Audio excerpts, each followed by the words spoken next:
USB to micro USB. You see it stays into place however you hold it. And then you have another micro USB cable that's much longer. Alright, and the next thing we have a prop. So we can put this onto like a dash cam, or you put it on a corner of a wall and let it do its thing. I just pressed the on and off button really instantly. It turns on, just one touch will turn it on. You can see the LEDs, and then you do have a metal plate. So then you have a different spot you want to place this on, and obviously this will stick right to that with this little metal piece. So you don't even need to have just this. You can do a lot of different metal surfaces. Let's say this Ninja Star is a pole out on the sidewalk, and you put that on there. You can see camera. Okay, let's go into the settings, go into Wi-Fi, and the Wi-Fi we want is the CM615. Now that we're there, go back to your camera, and you will see that it says online. So now this camera is going to be ready to view.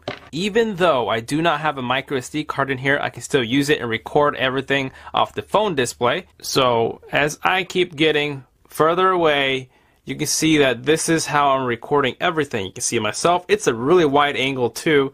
So that is really impressive. You can see the lighting. It's a lot dark in here, but we're going to go outside and test some too. Just by looking at it from the phone here, you can see how it reads high. And just because you connect your phone wirelessly through Wi-Fi to this does not mean you're using your data or your home network. You do not need live internet. It's just a connection like Bluetooth that you're pairing both of these devices together, and that's what sends the signal so you can see what's happening on here to there. Now I'm going to be putting this in my car, setting it up, but for now we're going to have to charge it, and we'll be right back. So you be the judge if you like the quality or not. So in this scene I'm showing you that the back of it will go onto any car surface that is metal, of course. Not that you'll do this, but I have a mount that you can put this onto as well. And from that position, this is the angle that it gets to see in, so you see it works really nicely. That's my dash cam, and this is the new one that could be you. As you can see, it does not obstruct your view. It's actually out of the way. It looks kind of stealthy that way. And this is a live view from my phone, so if it's forward, I can see. If it's backwards, I can see as a back cam.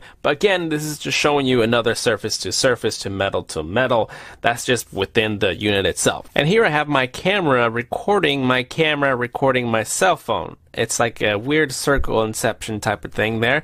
But you can see that's as a dash cam. Is it sufficeable? That's up to you. Sufficeable? Is that a word? Does it suffice? You can place it anywhere in your car. It's super easy to move. And I really like this angle. I wish I can really put a camera here so you can see more of inside. And clearly you can see outside. I don't really need to be all up in the dash windshield. It's a good angle if you wanted to hook it up somehow.